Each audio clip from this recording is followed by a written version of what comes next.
Welcome everybody to the Indie Game Academy and From Nothing to Mario in 2 hours. In fact, let me change my background here.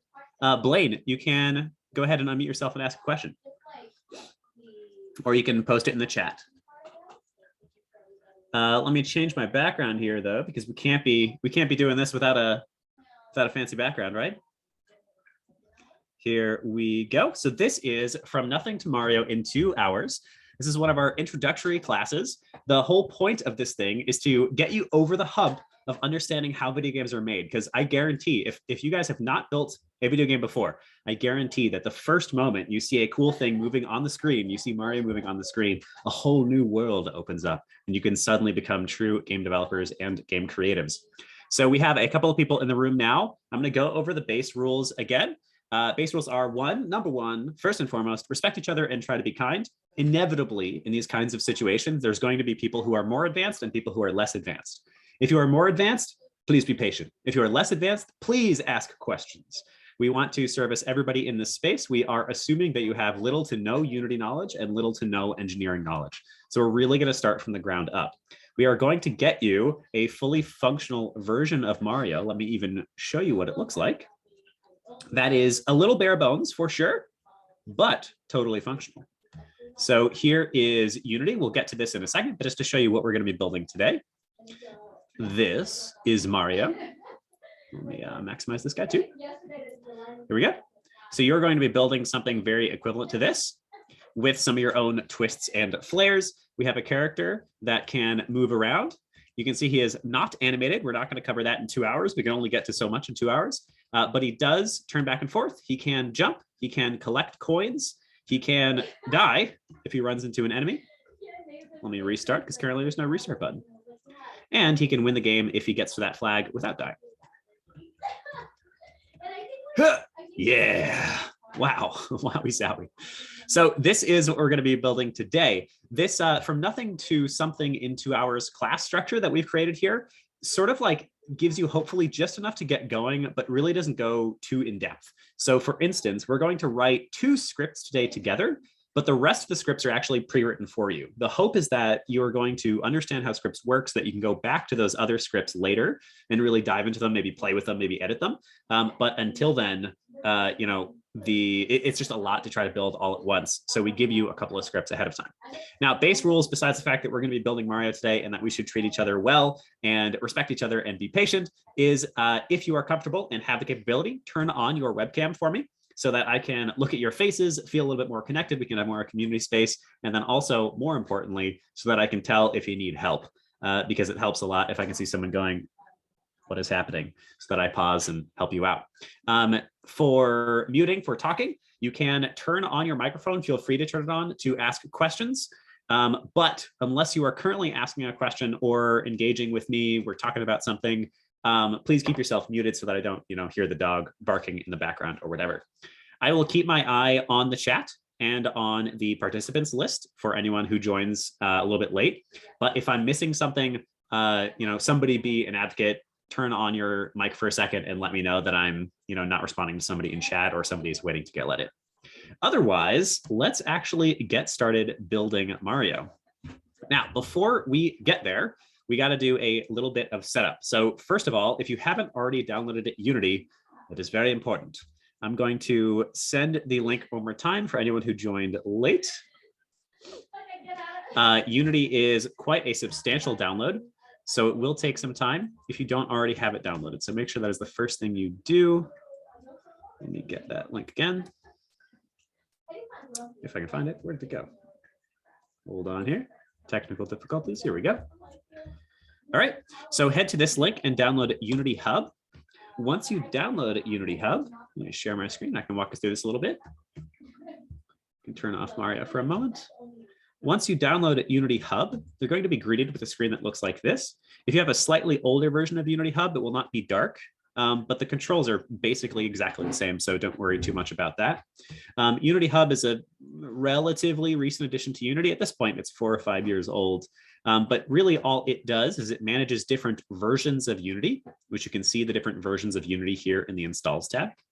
and it manages your projects. So rather than having to open up a project by going to the project folder and then opening Unity and directing it to that project folder, we now have somewhere that keeps track of all of our projects, where they're located, and what version of Unity they're actually using.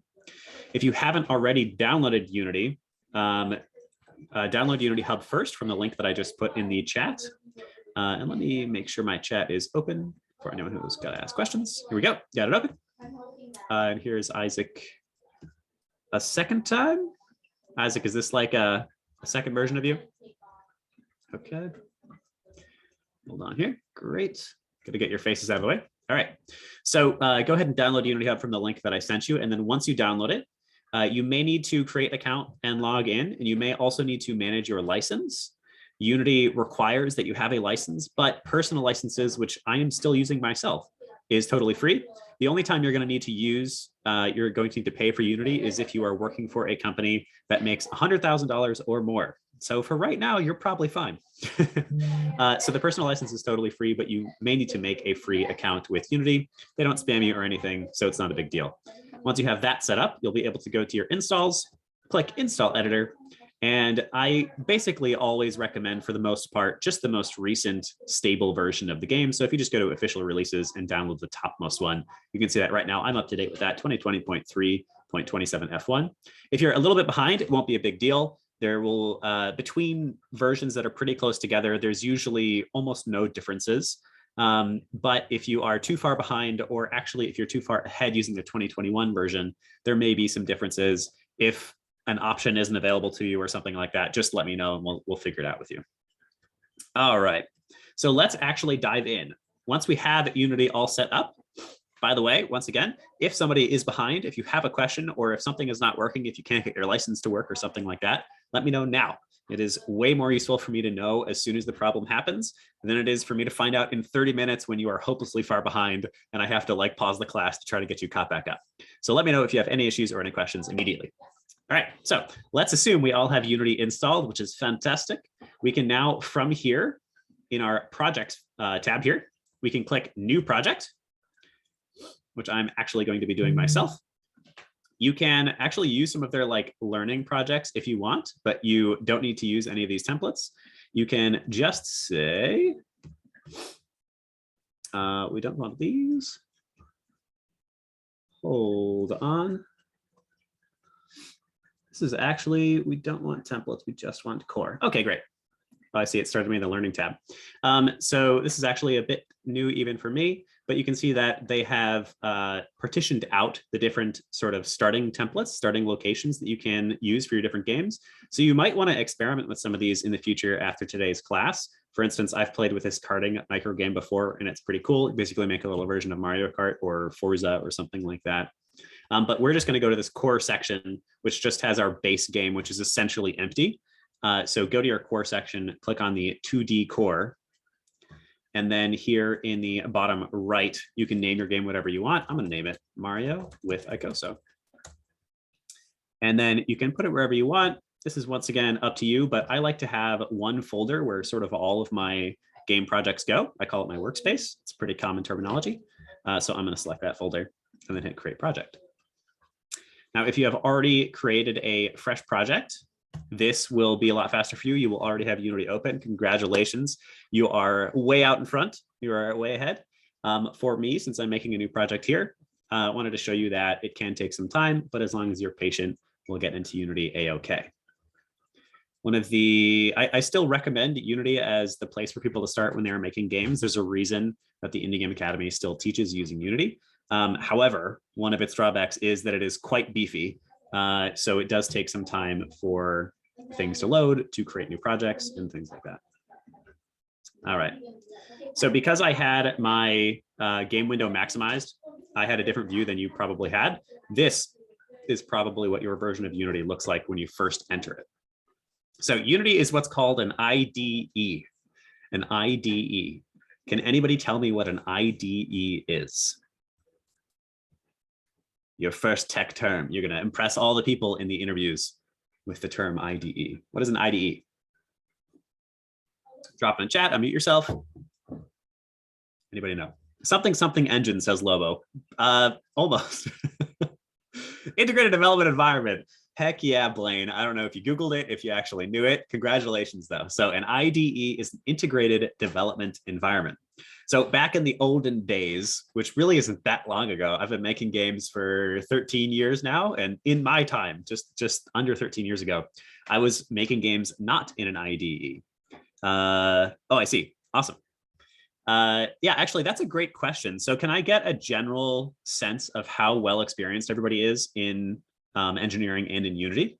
If everybody is fairly experienced, we can move a little bit more quickly. So it sounds like Isaac and Blaine are pretty experienced. And let me know down below. I'm not going to move too quick. This is still an intro class, so don't worry if you aren't as experienced.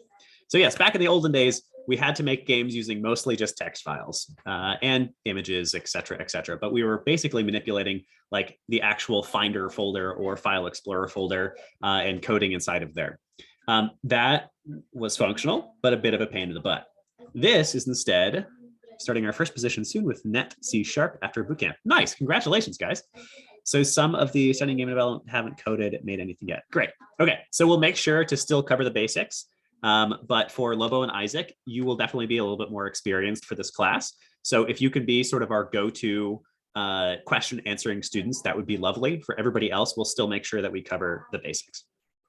Okay, so an integrated development environment sort of overshadows this concept of having to just manipulate the game files by instead having something similar to like a Photoshop or something like that, an actual tool where we're manipulating the game in just one location in a development environment. It does a couple of other things that are really magical. Before I talk about them, let's do a little bit of a setup. So if you are already comfortable enough, relatively comfortable with Unity, you don't need to copy this next step. If you are new, definitely copy this step. I'm going to have you set up Unity so that it looks like mine, so that as we go through the class, it's easier for you and it's easier for me to debug if we have to try to fix something for you. So first of all, in the center of our screen, we'll see that there are two tabs, the Scene tab and the Game tab.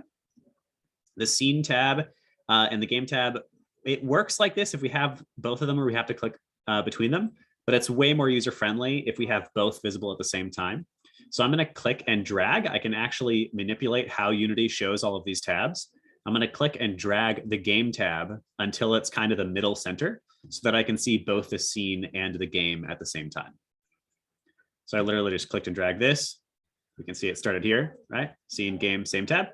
Then I clicked and dragged the Game tab over to the right-hand side. And now we've got the two separated so that we can see both at the same time. All right, and welcome, Mel. I didn't say welcome when you came in. Glad to have you. Okay, now I'm gonna do the exact same thing with the project and the console tab, and I'm gonna tell you what these tabs actually mean in a second, but let's get ourselves set up first. So I'm gonna click and drag the console tab to be over sort of bottom right-hand side so that we can see, we know we did it correctly if we can see the console and the project at the same time. Now the project also generally doesn't need much space and the console needs a lot of space, so you can also drag this middle bar and move it all the way over until console takes up most of the space. All right, and the last thing I'm going to have you do to set up Unity so that it is nice and beginner friendly is that in the top right of the project tab, just in this square, we can see these three little dots. Whenever you see those three little dots, that is the settings for this particular tab or this particular component. We'll get to that soon. So in the top right, these three little dots, click that sucker and go to one column layout.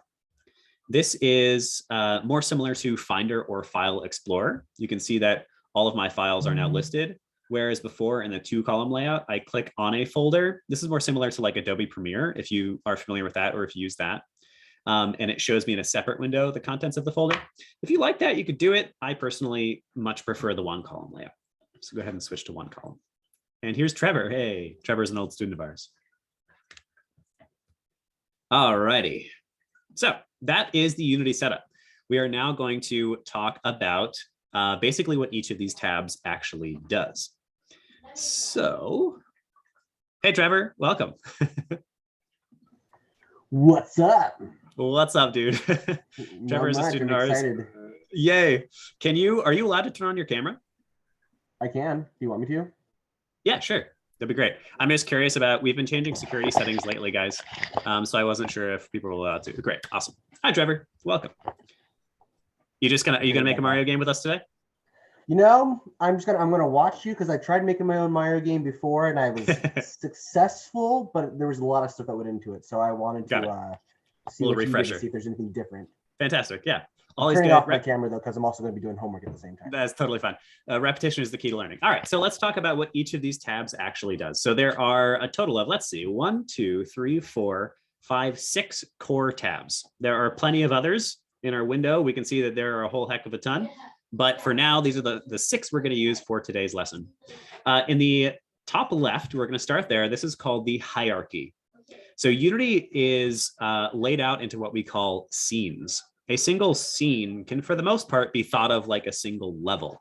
So we're going to have a scene. If we're making a Mario game, we'd probably have a scene for World 1-1, and then we would have a different scene for World 1-2. And then it's also very typical for us to have a scene for like the main menu. You know, there's a whole dedicated scene for just the main menu, and then a dedicated scene for like the payments page or something like that. Our scenes are just visual ways for us to lay out different chunks of a game. Currently, we are in the sample scene, which we can see at the top.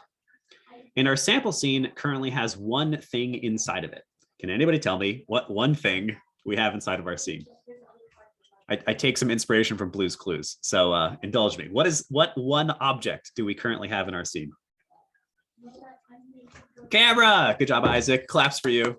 Congratulations. We all knew you could do it. If we had to sing it, but no, you're good. Next time, we'll do singing next time. So yes, the main camera is currently the only thing that exists in our default scene, in our sample scene. We'll talk about exactly what it is a little bit more in a second, but the hierarchy is essentially just like a list layout of everything that exists in the scene to date. So when we add Mario, Mario is going to be in the hierarchy. When we add some platforms, all of the platforms will be in the hierarchy. The hierarchy is our list layout of what is in the scene. Now, our scene tab is sort of our behind the scenes. This is where we actually edit the game. And we can see that our camera, the one thing that exists in the scene, is currently right there in the middle of the scene. So this is where we're actually going to place Mario, where we're going to move platforms to design our levels and stuff like that. All of this will become more clear as we actually use them. I just want to give you an overview. On the right-hand side is our inspector. The inspector tells us everything that there is to know about the currently selected game object. The inspector tells us everything there is to know about the currently selected game object. A game object is a special Unity term that basically just means something that exists in our scene. It is an object that exists in our game. So in this case, the main camera is definitely a game object. And when we select it, we can see all kinds of information about the camera. Now I'm gonna make you game developers right now. You're going to edit your very first game for the very first time. Some of you, I'm sure, have already done this before, but for the sake of understanding how the inspector works, what I would like you to do is under the camera component, which we'll talk more about in a second, we'll see a background with a big blue box. If you click that big blue box, a color wheel will pop up. And if you change this color wheel, it will actually change the background color of your video game. So go ahead and choose a background color for your game of Mario. We're not going to put in image backgrounds, but we will teach you how to do that. You will learn how to add images to your game. So you could later add, you know, an actual like hill behind Mario or something like that. But for right now, we're just going to do a single color. So pick a color that kind of feels right for your vibe. And then we can move on. I'm going to do like a nice, like a majestic purple. All right. And once again, if you have any problems, if you couldn't get the color wheel to pop up, I don't know. If you run into some kind of issue, please let me know as soon as possible. That way we can talk about it and fix it and no one gets left behind. Okay, so that is the inspector. Everything that there is to know about the currently selected game object. And then also a lot of different stuff that you can actually edit. This is one of the core differences in how Unity works than previous, old versions of how we made games. Instead of doing absolutely everything in code, we do a healthy chunk of our game development in the inspector and in the scene. So, instead of having a piece of code that says, hey, the background color is going to be purple, we can actually just visually edit it right here, which makes game development so much easier. Just to be clear, you're still going to code. I've had some people get confused about that and think that Unity is magic. You're still going to have to write code. All right. So in the project tab in the bottom left, that is basically like our library, if we're talking Photoshop language again.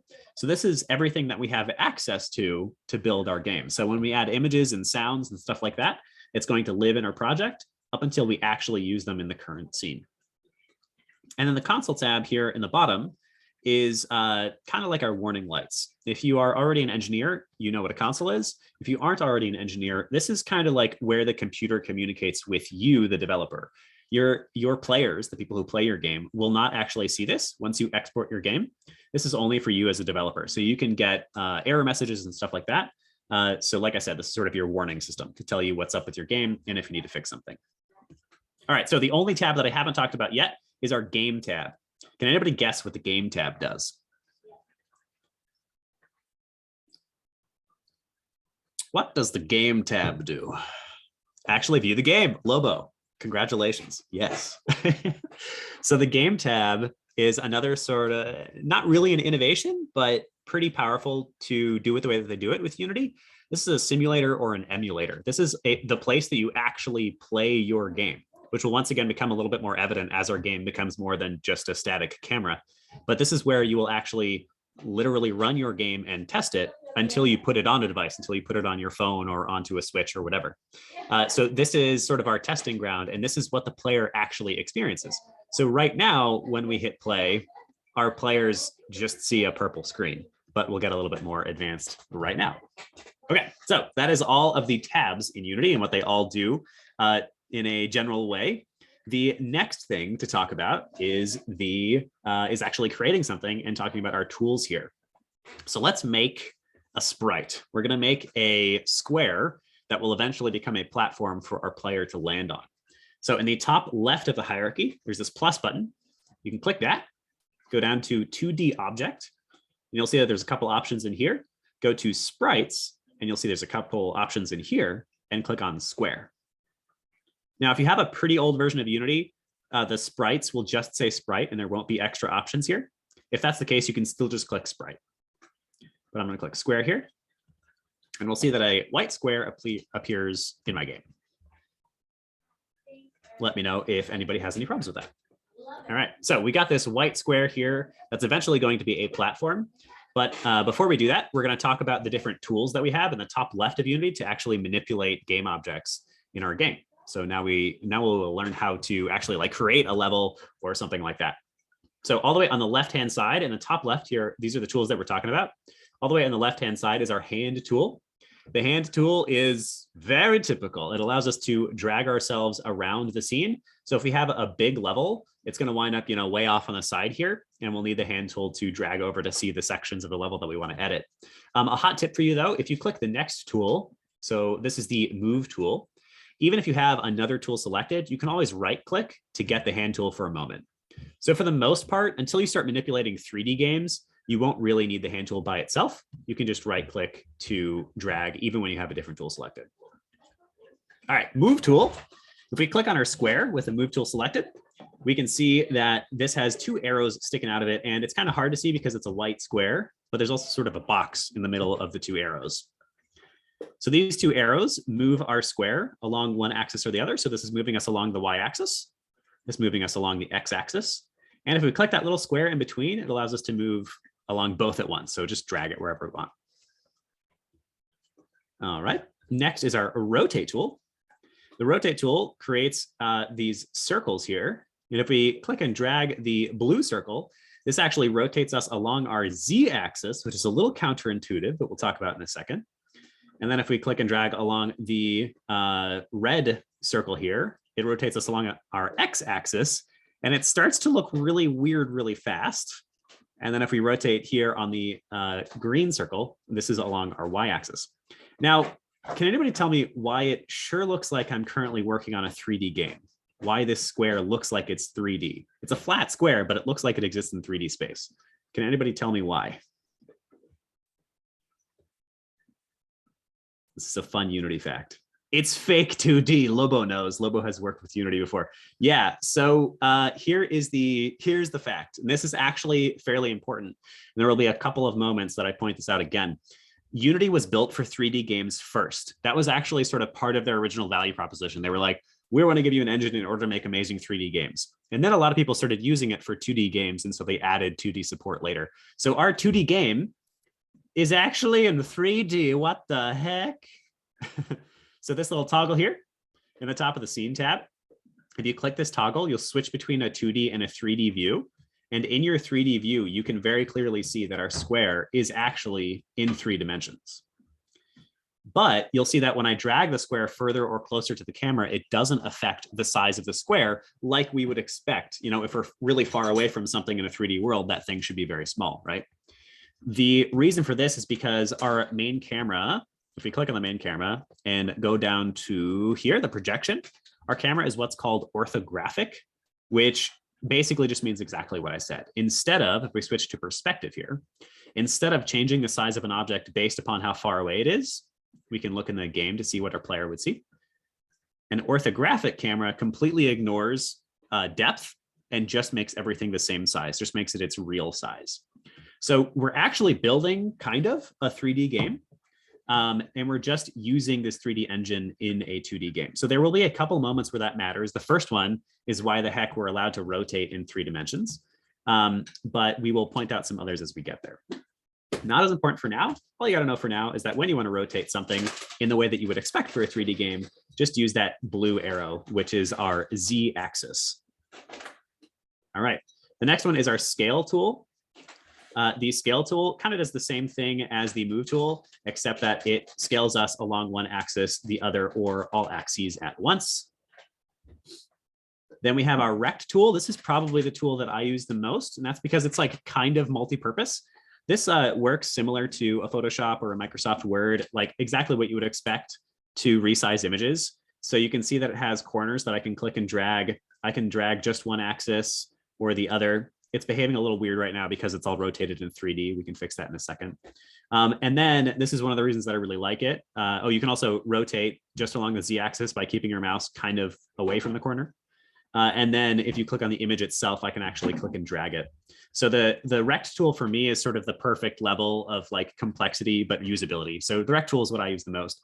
The last one is called the insanity tool. It's not actually called that. It's called the move, rotate, or scale selected objects tool. It does actually all of the things all at once. You can see that it has the rotate arrow, the scale box, and the move arrows all at once.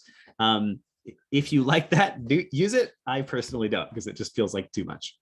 All right, so that's a super quick overview of all the tools. We can see that our square is now really weird and no longer looks like a platform. At any point, if I manipulate something so much that I can't figure out how to edit it correctly, we can actually use the inspector to edit stuff. So for instance, if I wanted to reset my rotation, I could change my X rotation from -43 to just 0, and then my Y rotation to 0, and then my Z rotation to 0. And now we have the square back to the correct rotation. I can edit any of my values here in the inspector. And then if I want to do it even more quickly, I can click the 3 little dots in the top right of the transform or of any component and click reset. And that'll set it back to its default values. So now my square is once again correct. Okay, so that is our intro to Unity tools. Anybody have any questions so far, or are we feeling good? We're about to add a Mario. He's going to look like a white square for now, but then we're going to make him look like Mario. Any questions? All right. So let me make sure I'm not skipping anything. Yep. Yeah. All right. So the next thing we're going to do is add, like I said, a Mario to our game. I mean, if you want your Mario to look weird and stretched, maybe that's like you're making some creepy pasta version of Mario or something. I could see that working. All right. So we have a square. We have a square in our world that's going to become a platform. Remember that most of the most settings for your game objects you can edit in the inspector. So if I wanted to make this clear, I could come over to my inspector, and at the very top, I can actually change the name of this game object. So I just changed that to platform. And now we can see in the hierarchy, it actually says platform. I'm going to move that down a little bit. And then I'm going to once again go to my plus button to create another new game object. Go to 2D object, sprites. And then it doesn't matter much which one we add. I'll just add a square, another square. And this is going to wind up being Mario. So in the inspector, I'm going to change this to be called Mario. Or if you want to use a different character instead of Mario, feel free to call it something else. All right, everybody should have 2 white squares on their screen. Now, the desired behavior for Mario and the platform. What's the first thing that should probably happen when I start my game if Mario is floating up in the air here above the platform? What's the first thing that should happen? He needs to fall down. Yes. Gravity. Yes. Yeah. So the last thing that I didn't really point out in the IDE, and by the way, if you're curious about why I keep like dragging us down, it's because the zoom controls always get in the way. But if you're curious about these buttons up here, these are our play buttons. This is how we actually interact with our game or our simulator / emulator here. When we hit play, our game will actually start running here in the game tab. So this is a way for us to actually test our game. The pause button lets us pause the game while it's running, and the step over button is a much more complicated tool for debugging your code, which we won't talk about here today. That's something for you to investigate later on your own. But if I hit play, my game will actually start running. Unity will take a second to compile, and then my game will begin, and nothing happened. Crap. Can anybody tell me why nothing happened? Or take a guess. Why isn't my square falling and landing on the other square? Isn't that what's supposed to happen? There's no physics applied to the objects. Yes, awesome. Congratulations. Yes.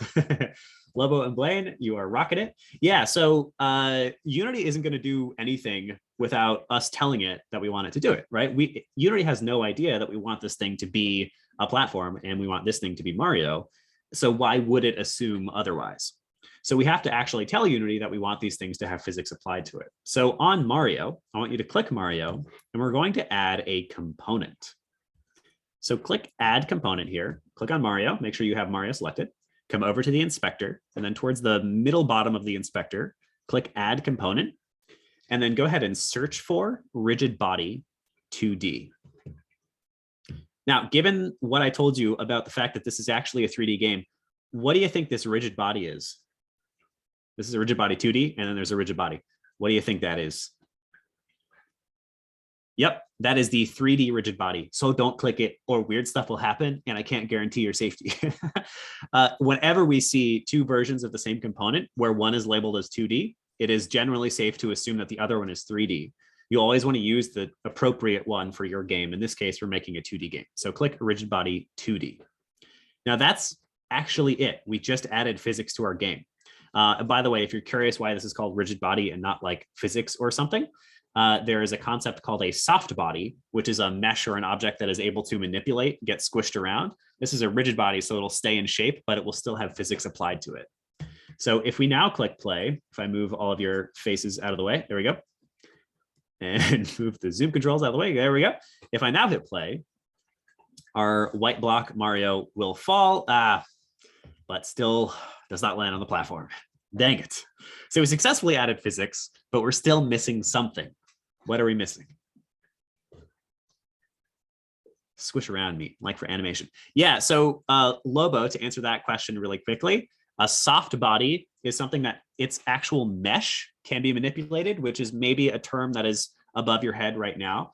The mesh is the 3D, imagine a bunch of lines in space, right? Like a grid or a hex of shapes that actually shows you the shape of the object. So if I had a circle, it would be like this, and there'd be a bunch of points, a bunch of vertices in space that make up that circle. A soft body, those vertices are able to actually be pushed around. So we would have a circle, like if you've played like World of Goo back in the day, we would have a circle that could run into a wall over here and then actually get squished and manipulate. A hard body doesn't do any of that. It just stays its consistent shape, which for the most part is what you're gonna actually use. Yeah, Blaine was right. So we're missing collisions. Once again, Unity is not gonna do anything that we don't explicitly tell it to do. So we haven't told it to have collisions. No problem, Lobo. I like the questions. Keep asking questions, people. Yeah, it's like, yeah, perfect. Thank you, Isaac. It's like if you're wearing stilettos or fishnets. Yeah, it's like a fishnet. That's what a mesh looks like. In our case, we actually aren't using meshes. We're using what's called sprites, which we might get to a little bit later. So on Mario, what I want you to do is to go down to add component again, click on Mario, go down to add component. And I want you to add to Mario normally we would use a different kind of collider than this. And I think we still will. So let's start with a platform for the sake of the lesson. So I'm sorry for jumping back and forth here. click on your platform instead of Mario. Click on your platform and go to Add Component, and then search for Collider. This is the thing that tells stuff how to collide. And you'll see that you have a ton of different options. You'll also see that there are many 3D options. Once again, make sure you use a 2D option or weird stuff will happen. Now, your different colliders will all, for the most part, operate the exact same way. The only real reason to use different kinds of colliders is to try to fit the shape of the object best. So in this case, we have a box, a square. So our box collider 2D is what we want to use. I'm going to have us use something different for Mario, which is why I had to start with a platform. So go ahead and click Box Collider 2D, and we'll see that this component gets added to our platform. And then it's quite hard to see because our box is so perfectly shaped. It's actually almost impossible. Let me edit this to make it a little bit easier to see. So there we go. This green outline is going to appear around your square. In your case, the reason we can't see it when it's one-to-one is because Unity does its best to fit the collider to the object. And because this is perfectly square, it is able to perfectly fit the collider around the object. So you can actually kind of tell there's a green outline, but it's really hard to see. This size here is just something I can edit in the editor to change the actual size of the collider. So this is now where our box is going to collide, this empty space here, which I actually don't want. I'm just doing it for illustration purposes. This green line is what we call a collider. I'll even make the Y there a little bit bigger. So essentially, a box collider is an actual square in space that knows how to interact and collide with other objects. So this box will now actually collide with stuff, but it needs a partner. In any collision, there needs to be two colliders. There needs to be a collider on both objects that are involved with the collision. Otherwise, when I click play, we'll see that the square still goes through the platform. And that's because Mario doesn't have a collider. So Mario doesn't know he's supposed to collide with stuff. So what we're going to do is click on Mario now and go to the Add Component button again. And this time we're going to add a Capsule Collider 2D. A Capsule Collider 2D. This won't make much sense since Mario is currently a white square, but we're going to add images in just a moment, and then it will make a lot more sense. So click on Capsule Collider 2D. And this time it's a lot more obvious, the green outline. So that is currently the real hitbox. This is the literal hitbox. This is what will collide with stuff. So now that both of my objects have a collider, when I hit play, Mario is going to fall and land on this platform. And we'll notice that currently he sits perfectly, but our collider is actually round despite the sprite. So if I start to rotate him, he will actually be able to rotate and stay on that platform perfectly because he's actually round right now. So those corners don't have a hitbox, which would be a bug, but we're going to change what Mario looks like in just a second. Okay, so everybody should have two white squares that fall and land on each other. Please let me know if you're having any issues. Okay. All right. So I am now going to give everybody an asset pack. Let's see, not this one. Give me just a moment here. Here we are. So we have this Mario in 2 hours Google Drive folder that is prepared for you, which includes inside of it a handout, which is something for you to look at later to do a little bit more to this game. So it gives you some extra assignments and sort of covers what we talked about today. It also gives you a little GIF of the game we're making today. You guys already saw that, but just in case you're curious about what the intended game is supposed to look like. And then most importantly, it gives you images, scripts, and sounds that you can use in your game. So let me share this out with everybody. All right. And I will drop this in the chat. So you should be able to click this and you can just download the entire folder. If it lets you, some people have had problems before. You can also download one asset at a time. So you'll be able to just come into the scripts and then right click on the destructor or whatever and click download. But go ahead and download for right now, at the very least, the images.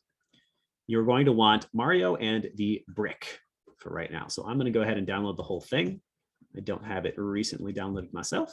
So you can see that I can right click on Mario in 2 hours here, the actual name of the folder, and click download. And that'll give me a zip file version of the whole folder. Whenever it decides to download, there it goes. Great. And then I can open that zip file and that will give me the entire folder here on my local machine. Okay, so let's talk about importing stuff into Unity. The project here, if you remember, is kind of like our library. That's where everything that we have available to us to make our game with exists. So in this case, we're going to want some images in our game. So my images folder here, I can actually just click and drag this whole folder if I want into Unity, but I can also do one image at a time, which I'm going to do just for the sake of teaching you guys. So in order to import stuff into Unity, it's quite straightforward. I'm going to just click and drag whatever asset it might be, whether it's a script, an image, a sound, or something else. I'm just going to click and drag that straight into the project tab. And we can see that when I let go, it makes a copy of the image. So first of all, it is a copy. It didn't move the original image. It's not like Adobe Premiere where it just points to it. I could delete this and Unity would still know about Mario because it actually made a copy. And then that image appears in my project for me to use later. So what I want you to do is you can just, for now, you could grab the entire images folder, or you can do one at a time. I'm just going to use the brick and Mario for right now, but I am grabbing them all because mine as well. So I've got a brick, coin, flag, Mario, and Piranha Plant. Now you can also see that I made a folder. In this case, I dragged the entire folder in there, but you should stay organized because you will pretty quickly get disorganized when you're building games. So you can click this plus button here in the project, and you can go to folder and name that folder images or sprites or whatever floats your boat. All right. Does everybody have images in their folder? Let me know if you are behind or need some help or have questions or anything like that. Okay. So let's make this stuff actually look like something. I'm going to start with my platform because that'll be a little bit clearer. My platform, we can see right now, if I click on my platform, it has what's called a sprite renderer. Now, this is the perfect moment to talk about components. So components are another sort of special, unique characteristic of Unity. There are other languages and other platforms out there that use component-based programming, but components were, I don't know if they were quite popularized by Unity, but at the very least, it was the first place that I ran into what's called component-based programming, as opposed to object-oriented programming, which is a little bit more classic and still gets used today, but is sort of the more traditional way of thinking about programming. In an object-oriented game engine or programming language, when we write a new piece of code, we would probably write like a dog script. We'd write one script called dog that does all the dog stuff. The dog script knows how to lick, and it knows how to bark, and it knows how to jump and be adorable and everything like that. In a component-based programming system, instead of writing a dog script, we're going to write a like fur script and a run script and a bark script. And all of those components will then get attached to an empty game object so that working together, they wind up creating the semblance of a dog. Can anybody tell me why that is preferable? Yes. Why would we use component-based programming? What is, just based upon that concept by itself, why might that be useful? Any guesses? Cleaner code, reuse it on other objects. Yeah, that's basically it, actually. So now in component land, if my dog licking starts doing weird stuff, I can go to the lick script, and I know that that's where the problem probably is, right? In the old days, when I had just object-oriented code, I would have to go to the dog script, which is going to be much longer with all the different components in it. It'll be a little bit harder for me to debug. The other thing is, let's say I want a cat now. If I want a cat script, I'm going to have to write a cat script if I'm using object-oriented code. Instead, if I'm using component-based programming, I can grab that fur script and I can grab that run script and I can stick them onto the cat. And then I can just add a meow script and stick that onto the cat. And suddenly I've got a cat instead of a dog. So component-based programming is way more robust and reusable, and also a little bit easier to sort of visually understand than old school object-oriented. We still use object-oriented, it's still around. We'll even use it today in some, in sort of a limited capacity. But component-based programming is sort of the key way that Unity programmers think about stuff. So our platform right now actually already has 3 components. It has a transform, a sprite renderer, and a box collider. And each of these components does one particular thing. It does one sort of specific thing. We have a transform, that does basically just gives us positional information in space. So this is what keeps track of where we actually are. We can see that our main camera has a transform and our Mario has a transform. Every game object has a transform. There are other types of transforms out there that aren't just a regular transform, but every game object, anything that exists in the hierarchy, has a physical place in space. Next, we have a sprite renderer, which does exactly what it sounds like. It renders a single sprite. A sprite is essentially just an image. There's a little bit more background to that I won't go into, but for the most part, you can think about this like an image. And then it also has a box collider, the thing that knows how to collide. So you can see we've added these components. We need you to have a place in space. We need you to have an image that you're showing, and we need you to be able to run into stuff. And suddenly we have something that looks like a platform. So our sprite renderer is a thing that takes care of what our game actually looks like, what our sprite actually looks like, what our game object looks like. And we can see that it has this sprite box that currently has a square in it. The square is just this white square that we added by default. So what we're going to do in order to make our platform look like a platform is replace this box here. Instead of a square, we want that platform that we added. So we can do that a couple of different ways. I'm going to show you two ways here. For the platform, I want you to click and drag the brick image, brick sprite, and drop it straight onto that sprite box there. And we can see that it replaces the square with the brick. And suddenly we have a brick actually existing in our scene. Now, it seems pretty obvious that the brick is also like huge compared to the white square. And we can see that the collider is no longer the correct size. If I hit play again now, the square will fall and land. It's actually hard to see because the platform is in front. So let's change its Z position a little bit. We can see that the platform still is colliding, but only in this collision space. So the hitbox, essentially, the collider, is now incorrect. So if I click on the platform, I can go to the box collider 2D in the three little dots on the top right and click reset. And now we can see that those green lines are correctly positioned around the new image that we've added. And now when we hit play, the Mario will land on the correct point on the platform. Now, of course, this platform feels a little bit big, so we can also go up to scale in our transform here and make it a little bit smaller. So I don't know, what does 0.5 look like? Yeah, that seems fine. There we go. All right. Now we're going to make Mario look pretty. So I told you that I would show you another way to add a new sprite to our game object. So I'm going to click on Mario here, and I'm going to scroll down to his sprite renderer, and we'll see that same square image is already there. Instead of clicking and dragging Mario, I can also click this little circle on the right-hand side. Whenever we see this little circle, I can click that to bring up a dialog box that shows us all of the options that fit this thing. In this case, it's a sprite. So all of the options that are available to us, including a whole ton of Unity defaults, and way down here, if I go looking for him, we scrolled by him earlier, somewhere is Mario.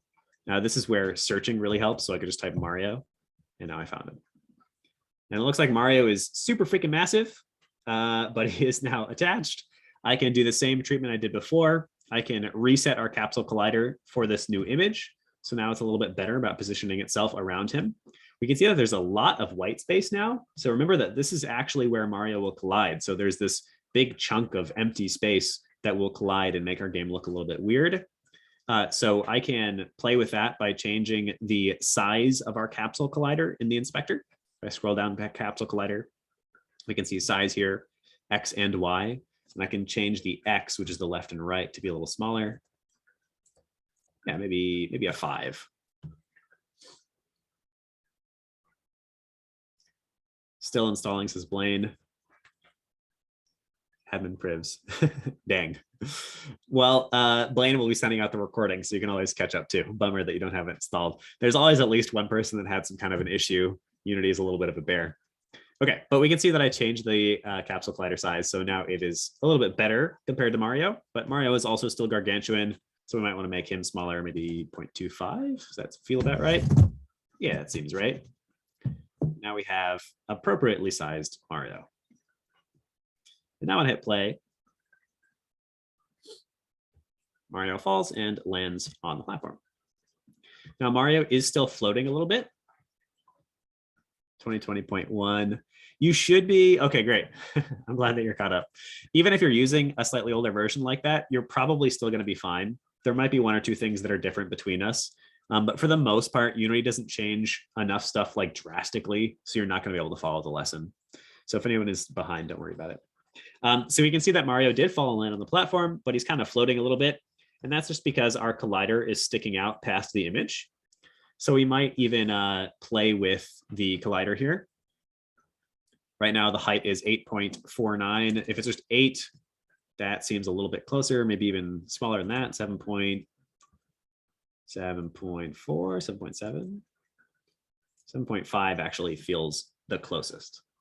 Now, here's something that's very important, everyone. When I click play, and then I click play again, I have stopped the game from running, and then I started again. Mario is freaking floating again. What the heck happened? Anybody know about this one? So if I look at collision too low, yes. So that is the problem, but I just fixed the problem a second ago, and now the problem has come back. So here's I'm going to say this twice. This is very important. Whenever you edit something in Unity while the game is running, whenever you edit something, I should be more accurate. Whenever you edit something in the inspector while the game is running, Unity will not save it. So I can change his collision here, his collider, to be size 7. So Mario is sinking through the floor. And then I can stop playing. And suddenly his freaking hitbox is 8.49. So I'm gonna say that again. Whenever you edit something in the inspector while the game is running, Unity will not save it. And that is actually not a bug. That is on purpose. The reason that Unity engineers did that made that very simple choice, is because they want you to be able to play with the inspector in order to sort of test your game out without having to worry about breaking your game. So I could be like, what would it look like if his height was only 2? And then I can totally forget about that, and my game is still going to be fine when I hit play. So you're sort of getting a trade-off here. You are able to play with stuff in the inspector a lot, but you also will need to change this value when the game is not running. So it looked like 7.5 was about right. That seems to be, yeah, right about at his foot line. All right. So this is a great stopping point to check in with everybody. You should now have a Mario that falls and lands. Yes, perfect. Equivalent of Mozilla or Chrome Web Dev Tools, editing in the browser. Yeah, so when you edit stuff while you're doing like a local host of your website, for instance, you're not actually going to be changing the website. So everyone should now have a Mario that looks like a Mario and a platform that looks like a platform that falls and lands on the platform.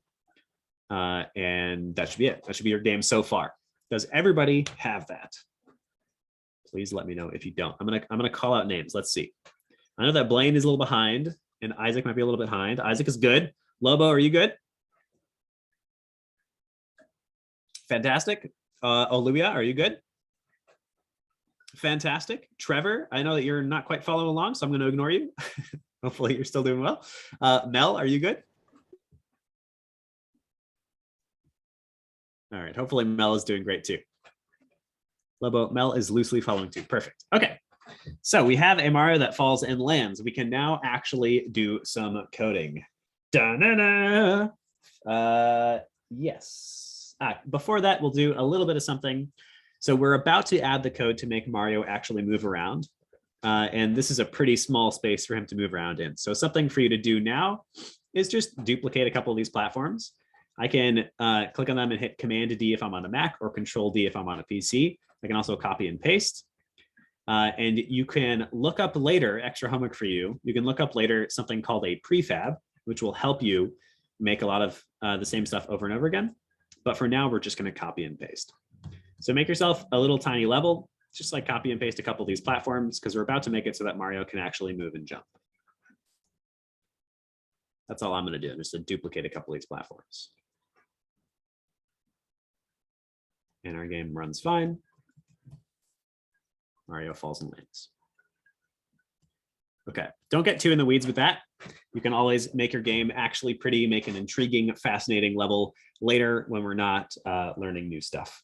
So let's get to coding. We're going to start with an age-old tradition. I want you to, in your project tab down in the bottom left, I want you to click plus and create a new folder that you're going to call scripts. scripts. Then in your scripts folder, you're going to click plus, you're going to click C# script, and you'll see that the C# script immediately sort of highlights so that you can name it. I want you to name it Hello World. People who know coding just cracked a little smile. Hello World.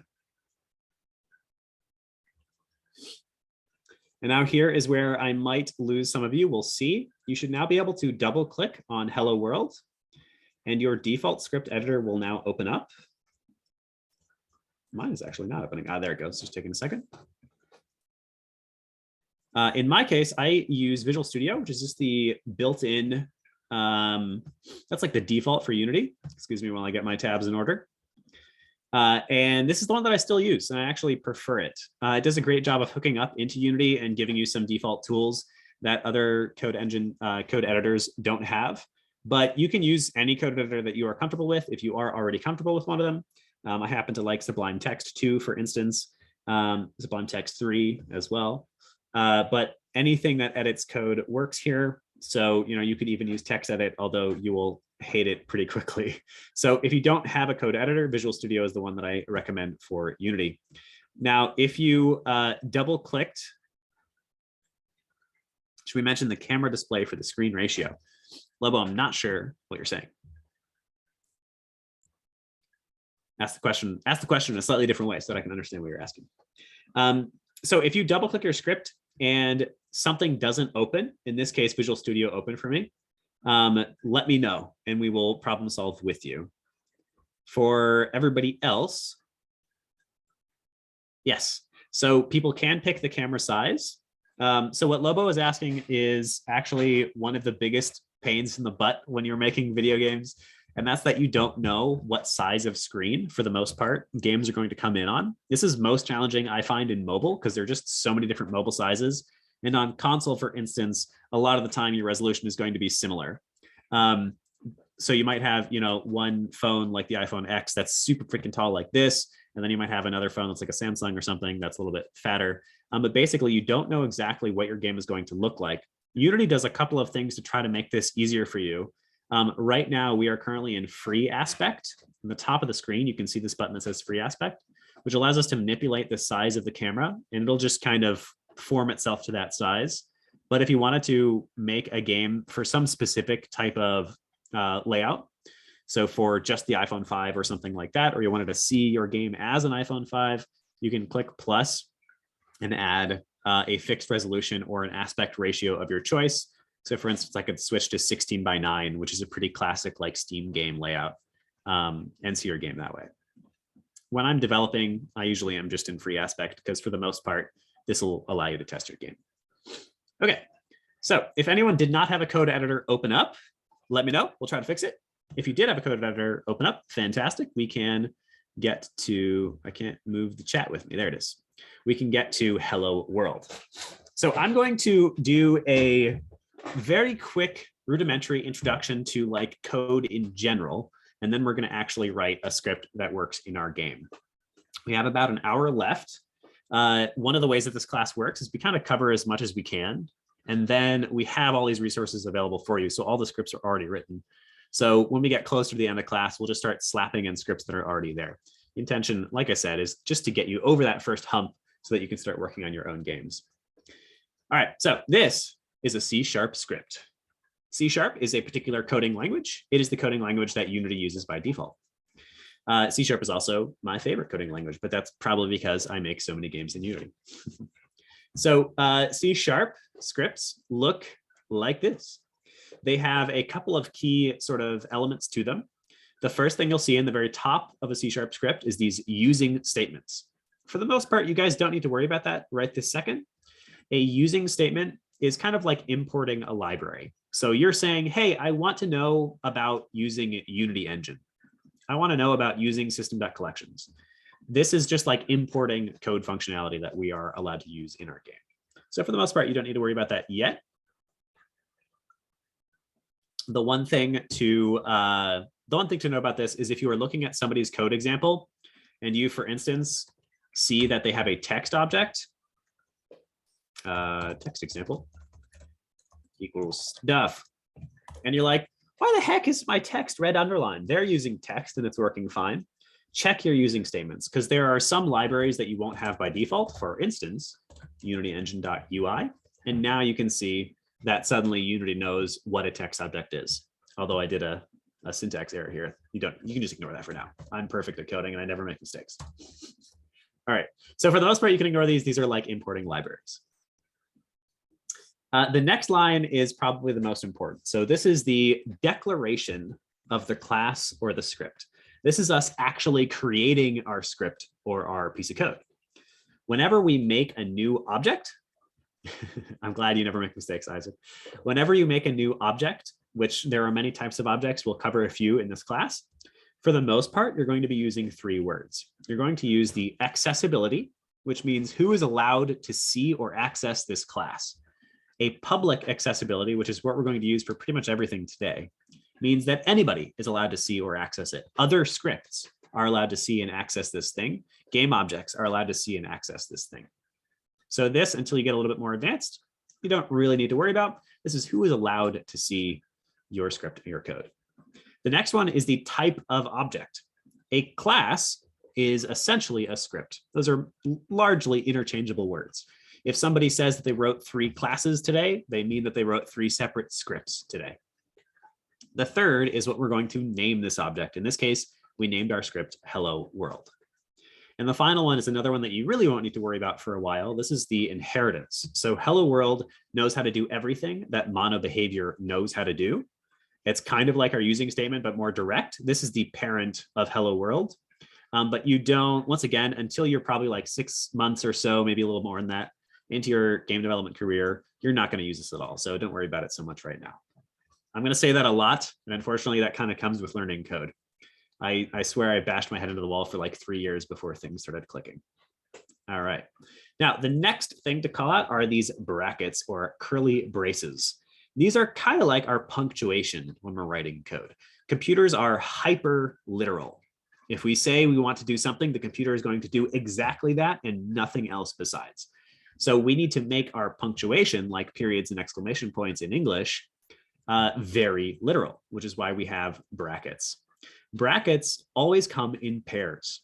Brackets always come in pairs. So we have an opening bracket facing towards the right, and we have a closing bracket facing towards the left. And in most code editors, definitely Visual Studio, if I select one, it'll show me its partner. So we can see the closing one there. You can also see if you are a good code editor and you keep your code clean, you can also see that the brackets always come on the same indent. So you can see that the opening one is on the same indent as the closing one, and the same as this bracket here. They're on the same indent. They're indented the same distance. All right. So brackets essentially tell you the contents of the line above them. I make some generalizations while I teach these early classes because, we don't want to get too in the weeds. But for the most part, when we have a pair of brackets, they designate the body, the contents of the line above them. So this line here is a script, right, called Hello World. And then it has an opening and a closing bracket. So everything in here inside of the opening and closing curly bracket is a part of the Hello World script. So let's do a little test here. This is what's called a function, which we'll talk about in just a second. But let's say I'm going to do some stuff. Is do stuff a part of the start function? Told you we're Blue's Clues up in here. Is do stuff a part of the start function? Yes, no, maybe so. Yes, it is, because it is inside of the opening and closing curly brackets that follow the start function. Is do stuff a part of the update function? No. Hopefully that one's clear. It is not, because it is not inside of the opening and the closing curly braces of the update function. Is do stuff a part of the Hello World script? Yes, because it is inside, thank you, Isaac, of the opening and closing curly braces of Hello World. Okay, so that's curly braces. The next thing for us to talk about is these functions here. So a function is kind of like a individual, function. It's a body of something that does some kind of work. So we might have an example function You don't need to type this out. I'm just doing this as an example. An example function might be a sum function, a function that adds two things together. Number one, number two. Bye, Trevor. Trevor is taken off. Take care, man. See ya. Bye-bye. So we might have a sum function that adds two numbers together. We can see that we have our three words, the same as our hello world script. We have our accessibility. This is a public function. Anybody is allowed to call it. We have the type. This is a little bit different function. We have the type of variable this function will output. In this case, because it's the sum and it's adding two numbers together, it's going to output an int or an integer.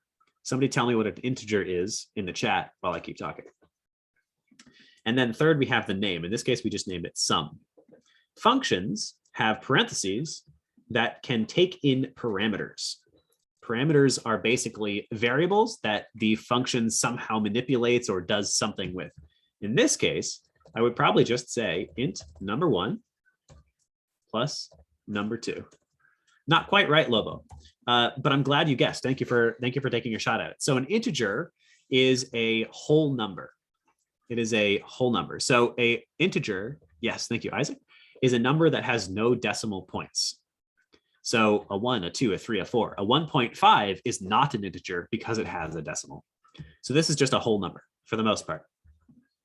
So we're taking in two whole numbers, we're adding them together, and then we are returning or outputting the addition of those two numbers. And then when we have a function completed, we're allowed to call or use that function later. So in my start function, I could, for instance, say, int example sum equals sum of 5 and 6. So you can see that I've got no red underlines. Unity is like, yep, that's valid code. So what's actually happening here? What does example sum wind up equaling?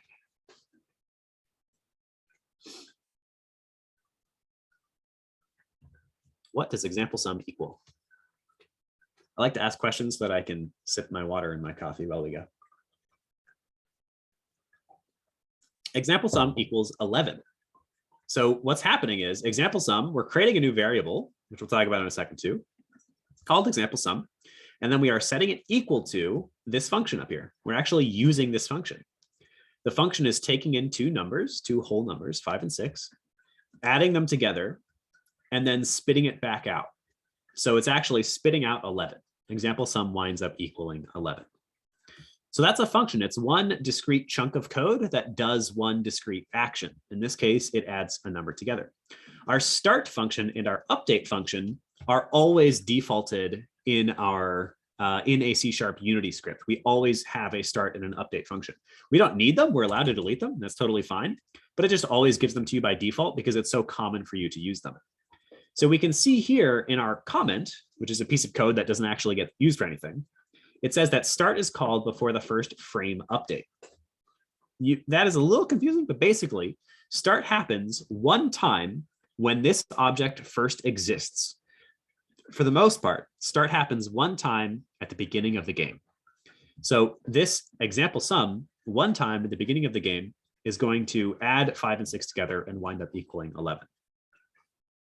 Our update function happens once per frame, which as gamers, we all know are frames per second when we're playing games. Usually, depending on the game, we wind up with a frame rate anywhere between like 30 and like 120 frames per second. So this function is happening like 60-ish times a second. So if I put this same line in here in the update, it's going to happen. We're going to add example sum. We're going to add 5 and 6 and set it equal to example sum 60 times a second. Okay, so let's actually do some work here with our hello world. I am going to add a public string text to print. And I'm going to set that equal to hello world. I will clear out this. You don't need that int. If you have that sum function, you can leave it.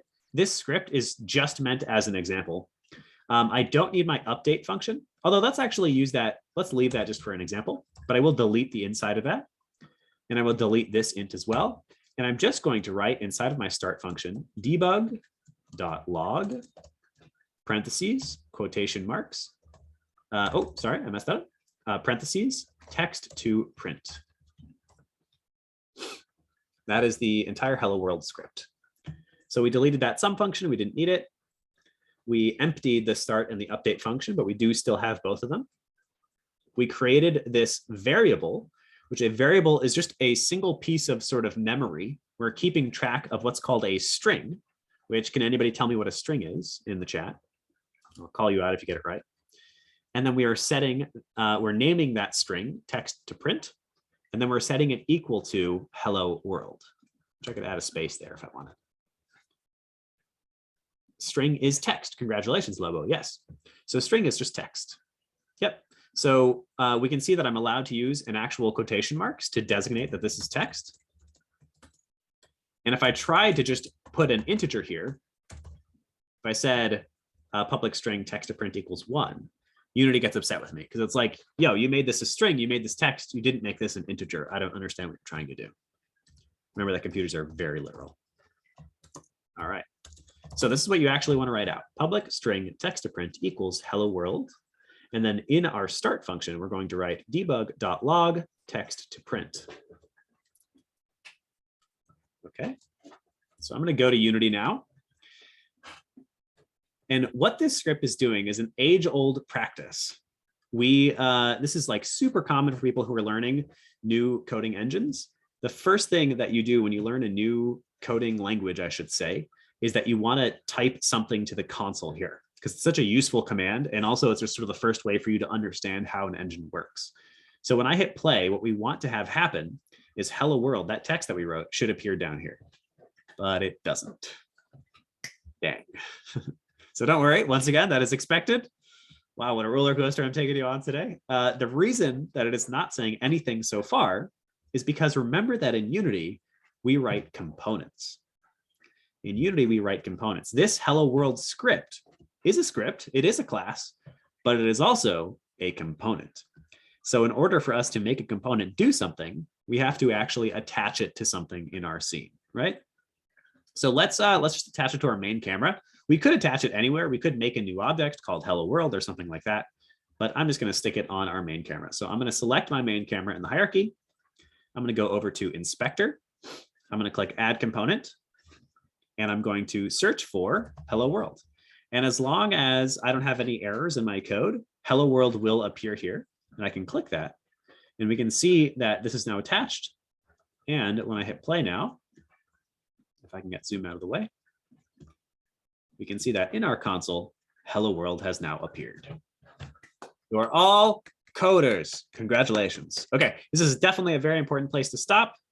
Does everybody have hello world printing to their console?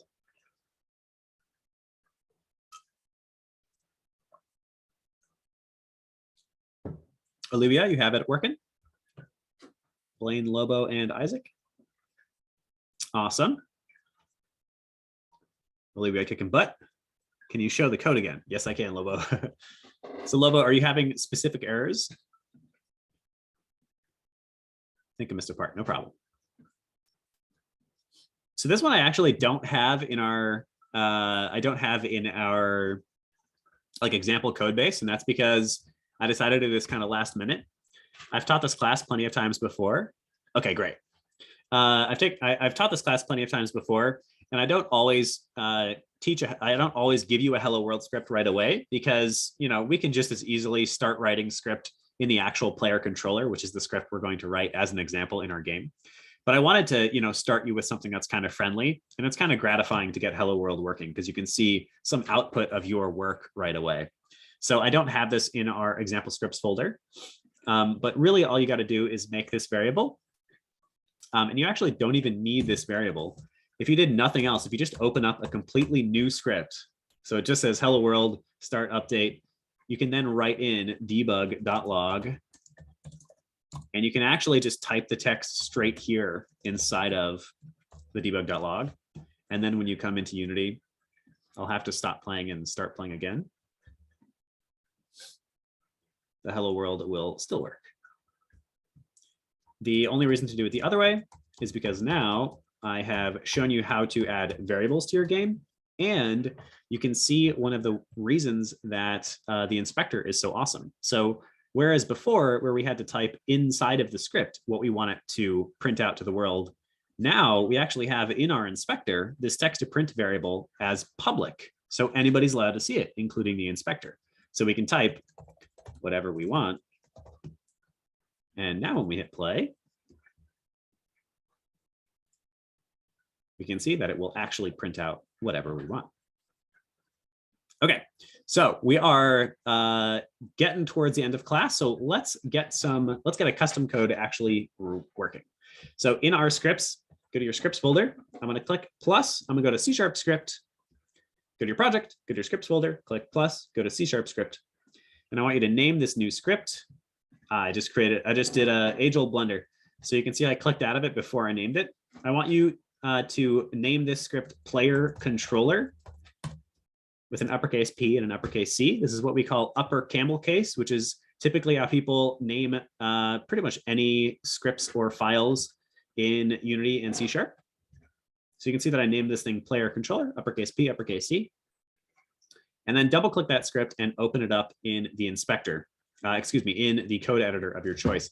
Now you will notice that this script is named new behavior script instead of player controller. This is because I didn't type in player controller first. This is a very common problem. I want everyone to listen very carefully because all of you will run into this at least one time. When you rename a script in Unity, you have to rename it in two locations. You have to rename it here, the name of the file itself. So you can see I did rename it to player controller.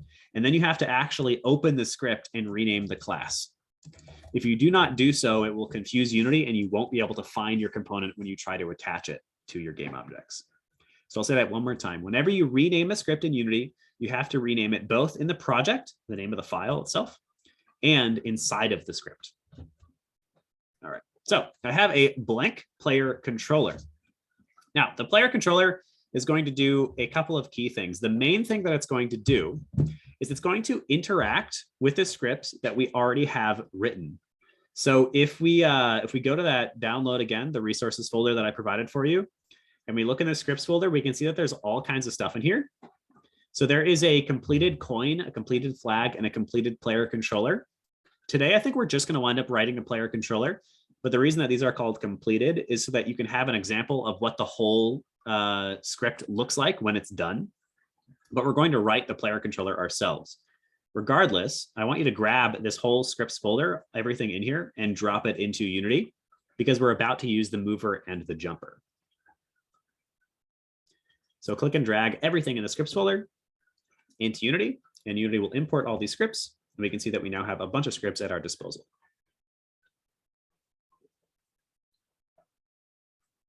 As always, let me know if people are behind. Lobo, are you good? I'll keep going, but let me know if you're not. Okay, so we have a jumper and a mover, which if we're talking about components, this is one of the reasons to do it this way, to do component-based programming. A bit late, yeah, good. All right, I'm glad you're catching up. As always, the recording will be going out there and you can always reach out to me too. So the jumper and the mover are both components and they both do one very discrete thing. The jumper makes us jump. The mover makes us move. And the player controller is going to wind up being sort of the central thing that talks to the jumper and the mover. So it's going to listen for input. It's going to listen for when we click keys. And then it's going to tell the jumper and the mover to actually work, to actually jump or move. The jumper and the mover know how to move. They know how to jump, but they don't know when to jump. So this is a pretty sort of common architecture. We'll write a piece of code that knows how to do the thing, and then we'll write a piece of code that listens for input or sort of when that thing should happen. This also allows us to write AI and enemies much more easily. So we can have the exact same jumper and the exact same mover on a Goomba, and then we can write a piece of script called the Goomba controller or whatever that tells the Goomba when to move and when to jump. All right.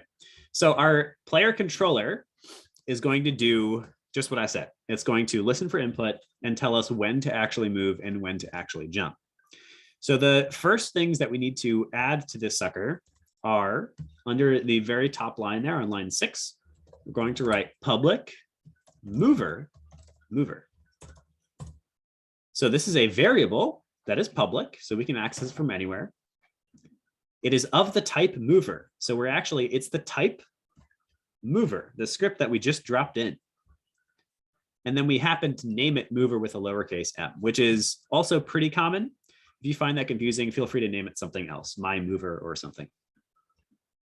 Then I'm going to do a public jumper. So these are what we call reference variables. These are not like simple variables. It's not an integer. It's not a string. These are reference variables. They are going to reference or point to components that we have attached to Mario, which we're going to do in a bit. So we're actually going to put a mover on Mario, and we're going to put a jumper on Mario. And then the player controller is going to have access to the mover and the jumper through its reference variable. So this is how it's going to tell the jumper to actually jump. So it's going to tell the mover to actually move. Okay. Now we are going to listen for input, and we're actually going to start with jumping because it's just like a little bit easier. It's just one button and Mario jumps up. And we're not going to listen for input in start. Instead, we're going to listen for input in update. So this concept of listening is really common. And it basically means I want to set something up so that at any point, if my player clicks a button, some script goes, hey, that button got clicked, and then does the action in accordance to what button got clicked. So here's how we do that. In our update, we're going to add something called an if statement. That if statement is going to have a set of parentheses. And inside that parentheses, we're going to say if input.get key code, there we go, get key down. Do we use that? I'm just checking my code to make sure we're doing this right. Yep, get key down. Oops, which has its own set of parentheses. And inside of that, we're going to say key code dot, and this is whatever key you want to make Mario jump. So it could be up arrow, it could be space, it could be W. It's any key that you want to use for your game. So here's where you can customize a little bit. In my case, I'm going to use space. So key code dot space. And then after my if statement, I'm going to give this if statement its own set of brackets. So the if statement is what we call a conditional, which basically just means if the thing inside of my parentheses is true, then we're going to do whatever is inside of my brackets. So are we going to do stuff right now? The answer is yes. This one's pretty easy. Because true is true, then we are going to do stuff. Are we going to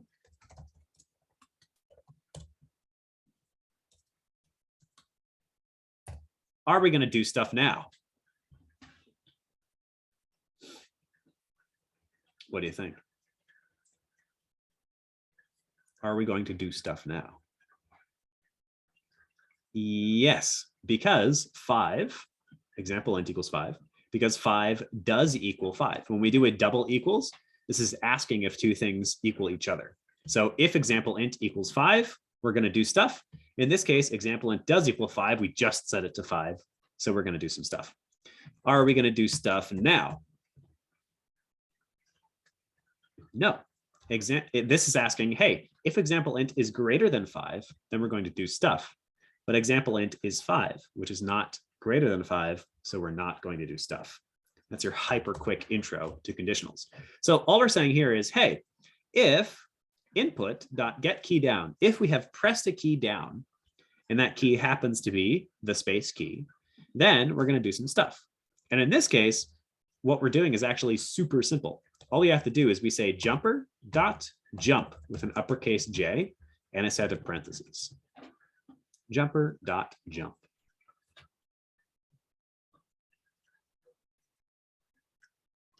If you're curious about how I knew to do .jump, one of the things that I highly encourage you to do later after this class is to investigate all these scripts that I have for you. I've left a decent amount of comments in here, so you can check out kind of what we're saying and what happens in these different lines. But we can see that the jumper script, the jumper class, like we're talking about, has a jump function. And the jump function actually makes Mario jump. So this should be all you need to make Mario start jumping. For some reason, we have two mono behaviors going on here. this should be all you need to make Mario start jumping. So once you get a feature potentially working, I encourage you to always test that feature to make sure it is in fact working. So just like our hello world, we have to actually attach this script to Mario. So I'm going to click on Mario, and I'm going to scroll down to add component. I'm going to click add component, and I'm going to search for player controller. And we'll see that the player controller is there, which means I don't have any problems. I can click enter. My player controller will be attached to Mario. Now, if I try to hit play here, and then I click space, we'll see in my console that my game is actually crashing. This big red thing is bad if you didn't figure that out. So this game is actually currently crashing, but it's crashing with one of the most common errors that new Unity developers run into. You will actually love this error because it means the same thing 99% of the time. Null reference exception, object reference not set to an instance of an object. Can anybody guess why Mario is not currently jumping? Based upon the error, based upon the inspector here, maybe.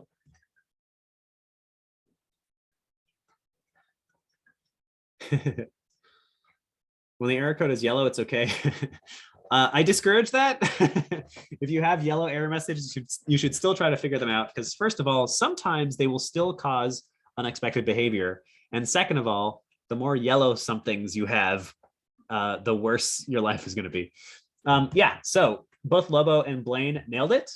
Something is null, which means nothing. Something is not set. So if we look over here in Mario, in the player controller, there's a mover and a jumper that are both currently empty.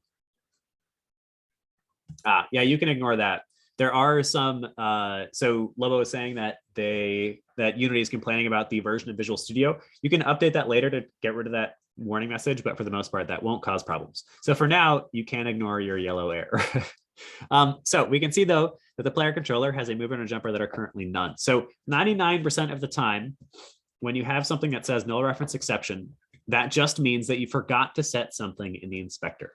99% of the time, when you have a null reference exception, that means you forgot to set something in the inspector. So our player controller needs to know about a real mover and a jumper, which we don't currently have. So we actually need to click add component on Mario and add a jumper to Mario. And then we need to click add component and we need to add a mover to Mario. Are we done yet? Can we start playing yet? Now that we added a mover and a jumper? Doing it with only chat is a little bit of a delay. It's like teaching on Twitch or something. No, we still can't. And that's because the mover and the jumper are still not set. Even though we made a jumper and we made a mover, these are still empty. So if you remember how we set the sprite a little while ago, we still have to put something in these boxes and they expect the type mover and the type jumper.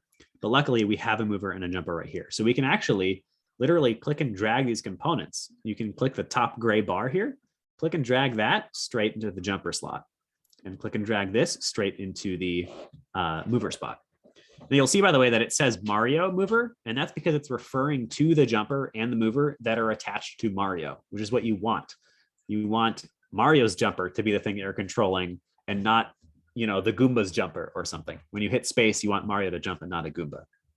Okay, so once we have done that, we clicked add component, we added a jumper and a mover, and then we dragged and dropped those two things into the mover slot and the jumper slot on the player controller. Once we have done that, we can click play. And now, when I hit play and hit space, Mario will jump into the air. Wow. We have input, ladies and gentlemen. All right. This is another, hooray! This is another great place for us to check in for the people who are working on the game. That is Blaine, Aluya, Lobo, and Isaac. Does everyone have a jump in Mario? Looks like Lobo is good. Fantastic. As always, if you're having issues, please let me know. Easier for me to fix you right now. Okay, fantastic. Well done. Well done. Very proud of everyone. But now let's actually get Mario to start walking and not just standing there jumping. So let's go back to our player controller. And we're going to do something very similar, but this time we're going to do it for the movement. All right. So below the, still inside of update, we can see by looking at the brackets, but below the if statement, I'm going to do another couple of if statements. I'm going to say if input dot get key down key code dot, and this is once again an area where you can kind of, do the game as you wish. In my case, I'm using the space bar and the arrow keys. So I'm going to say keycode dot left arrow, but you could say keycode dot A if you're using WASD, or you could do something else if you want to do that. Keycode dot, what was it? Left arrow. Great. And then I'm going to do some opening and closing curly braces. I'm going to do that one more time for the right arrow. So I'm going to say if input dot get key down key code dot right arrow. There we go. So we have two new if statements.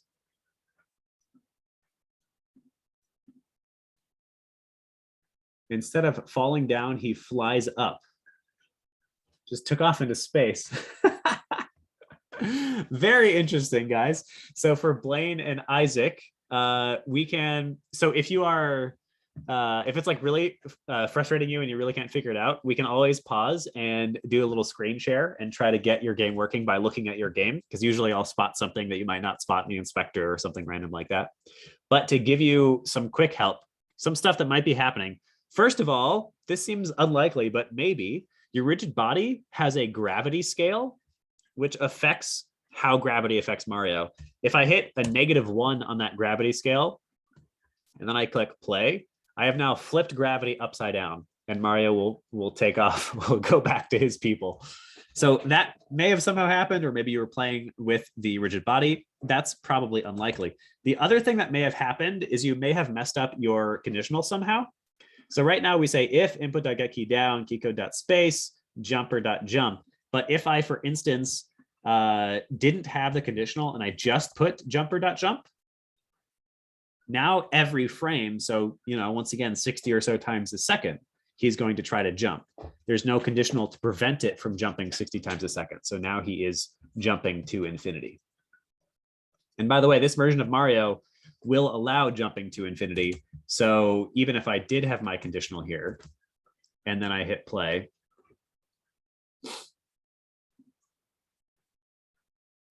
I am still allowed to jump as much as I want and fly. But that is a feature, not a bug of your game of Mario, if anyone asks. We could get more advanced and prevent that, but we're not going to right now. Example int and if statement in there. There you go. Great. Nice. I'm glad you figured it out. All right. Okay, so let's get moving left and right working, and then we're going to drop some quick other components into our world, and then we will wrap up for the day. So to get our characters to move left and right, we're going to use that mover. And if I got curious about what the mover does, which, by the way, the jumping off into space infinitely, the ground detector is going to be the thing that stops that from happening. You can look at the ground detector after class. Got it. So the ground detector is the thing that will stop Mario from jumping into space. I think you can actually just straight up add it to Mario and it will work by default because the jumper is checking for the ground detector. But I'm not going to do it right now for the sake of time because we only got 25 minutes left. So if I look at the mover has its own functions just like the jumper. And in this case, it has accelerate in direction. And this is how we're actually going to move the character left and right. So if I come back to my player controller, in my key code down left key, in my key code down left arrow, I'm going to say mover dot move with an uppercase M, that function that we just looked at, or sorry, accelerate in direction. That's what I'm thinking of. And I'm going to put a parenthesis there. And if I left this parenthesis like I did with my jump, and I put a semicolon to end the line, we can see that accelerate in direction is complaining. It says there's no argument given that corresponds to the required formal parameter direction of mover.accelerate in direction.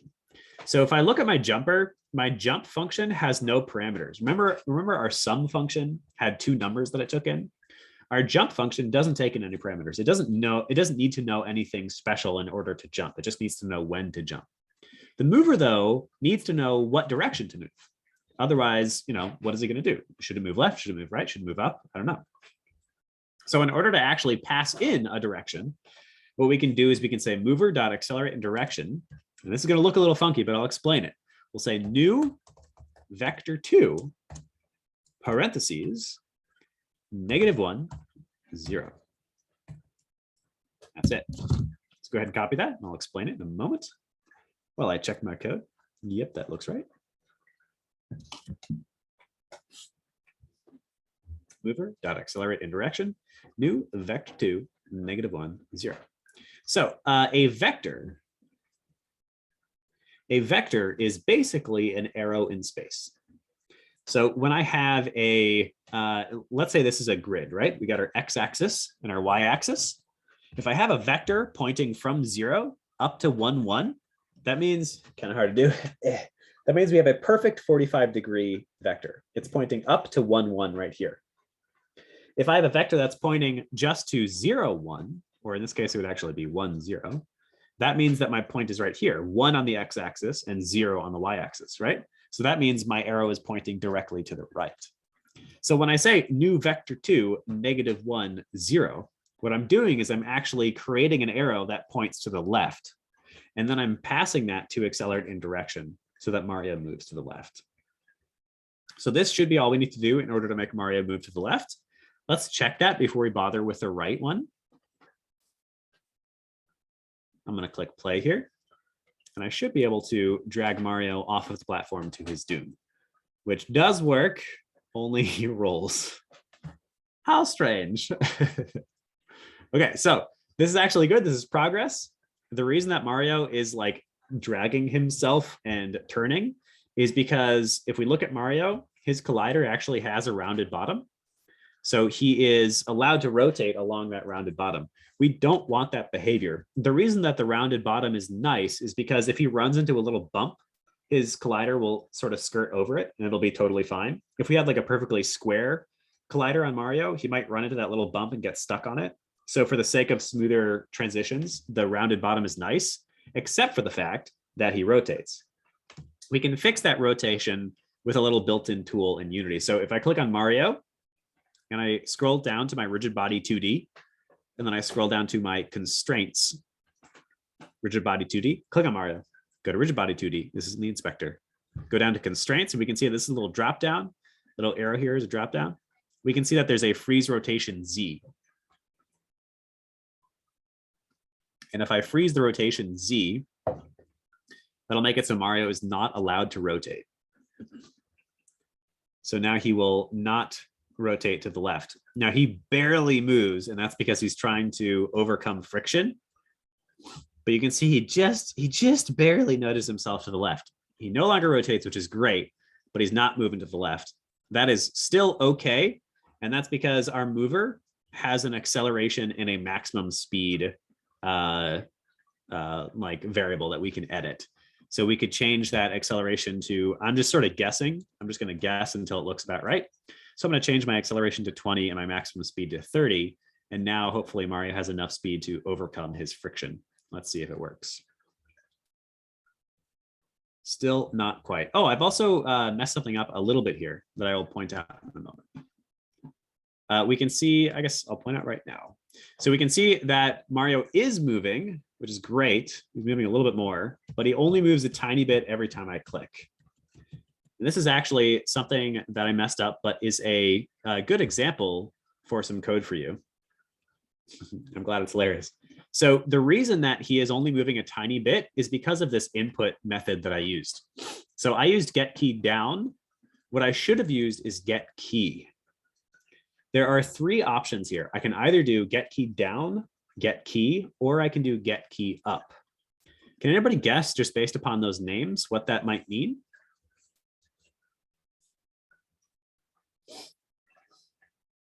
Get key down, and get key up.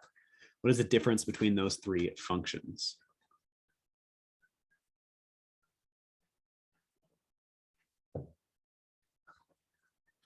So basically, the difference is just when this activates. There we go. Nicely done. So Isaac said, key down probably detects just a single downward press. Yes.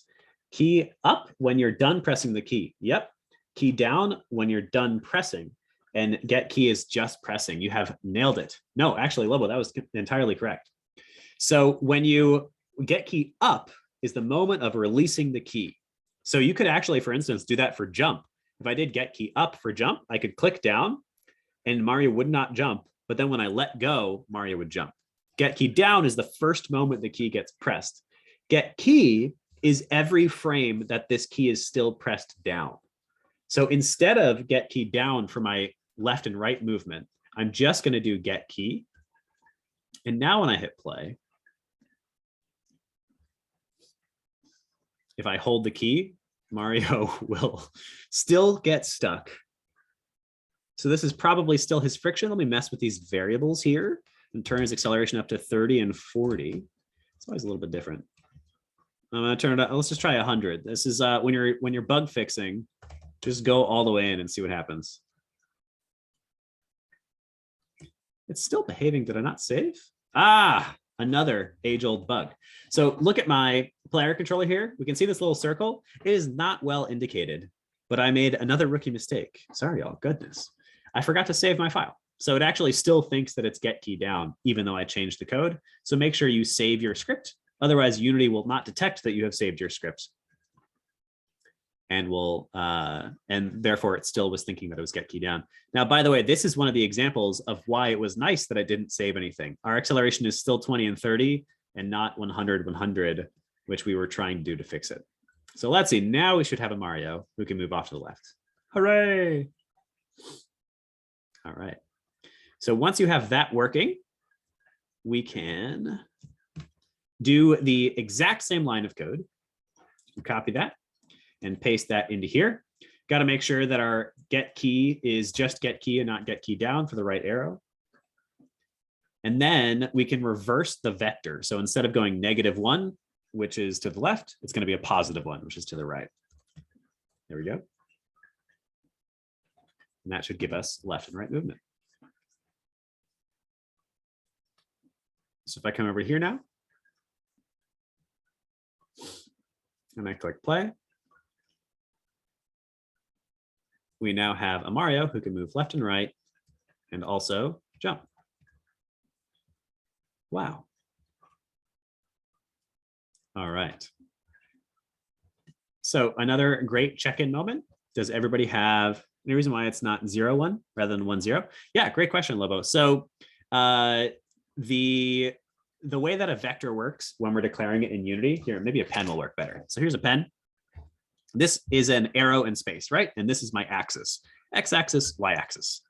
The way that a vector works is if I'm going from, I always start at 0, 0, and then I go to whatever input I actually put in there. So -1 and 0 or 1 and 0.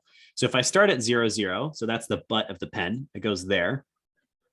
And then I go to 1, 0, that's this point right there, right? That's 1, 0, we'll say. So that winds up making an arrow pointing in that direction.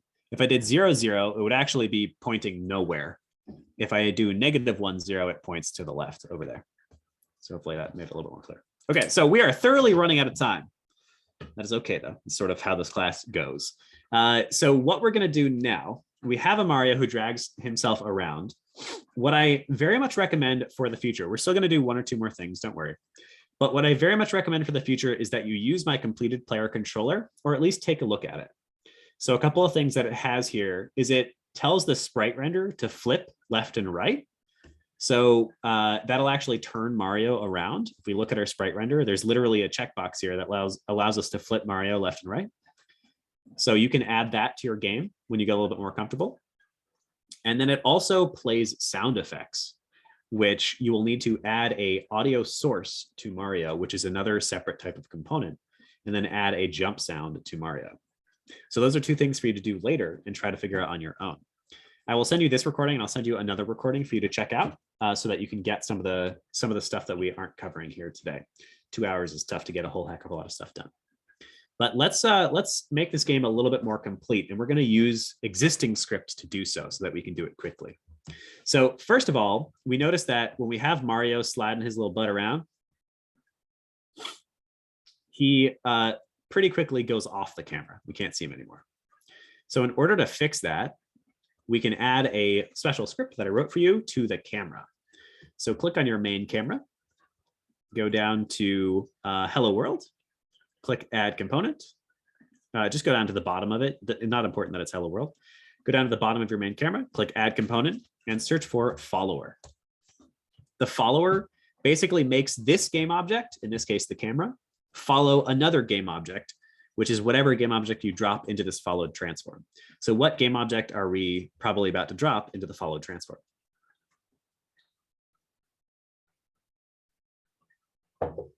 It's Mario. Yeah, Isaac, great job. So yes, we're gonna drag and drop Mario into that empty box there. So now we have a follower script attached to our camera, which is going to make the camera follow Mario. And once again, when you get curious, that's how you're really gonna get good at this stuff. So open up the follower script later and try to figure out how it works. So now our script actually follows Mario. He can actually complete the level, although his jump is a little impotent right now. However, a bug slash feature in this simple version of Mario we're showing you allows wall jumping. So you can actually run him into the wall and keep jumping until you get over that obstacle. You can also, you have controls on Mario to change his input. This is where you get to be a game designer. So his jump force right now is 6, but I could double that, for instance. And now Mario will jump a whole heck of a lot harder. About twice as high. There we go. Well, a lot more than twice as high. So I might play with that until I get the number perfectly right. Wanting to make the camera shake when Mario gets hit will be cool. Yeah, totally. Mess with that stuff. That's really fun. What we really want you to be able to do is take this and then go find other tutorials and add them to Mario. Make him do all kinds of cool stuff. All right. So we have a camera follower. Let's add, we've only got about 10 more minutes. So let's add the coin to our world.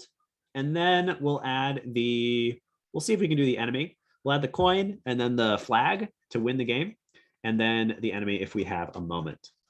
So let's do this. I'm going to show you the final way to add a sprite to your world. So far what we learned for adding a sprite is that we click the plus button, we go to 2D object, we go to sprite, we click the shape we want, and then we add an image to that shape. We can actually use a shortcut. If we just click and drag one of the images from our library, in this case, we're going to do coin. If we just click and drag that into our scene and let go, Unity is smart enough to know that we want to create a new game object with a sprite renderer with the coin sprite attached. So now we have a coin in our world. You can make this coin smaller because currently it's huge. The coin will then need a collider. So let's go put that in front of Mario there. The coin will need a collider. I'll do a circle collider because that is about the right size for it. Circle collider 2D. There you go. We can see that it's a little bit big, but that's not that important. Mario's just going to pick it up when he touches it. And then we can add component, and you can search for completed coin. It's called completed coin because these classes always go a little bit differently. Sometimes we'll wind up speeding through some, if like a lot of coders are already in the room, sometimes we go more slowly. So when we get through the most stuff possible, we wind up coding the coin ourselves. But you can always open up the completed coin and look at how it works and try to understand it and use it for yourself. So I'm going to attach the completed coin script to Mario. And I'm going to show you one last feature here. So if I click play,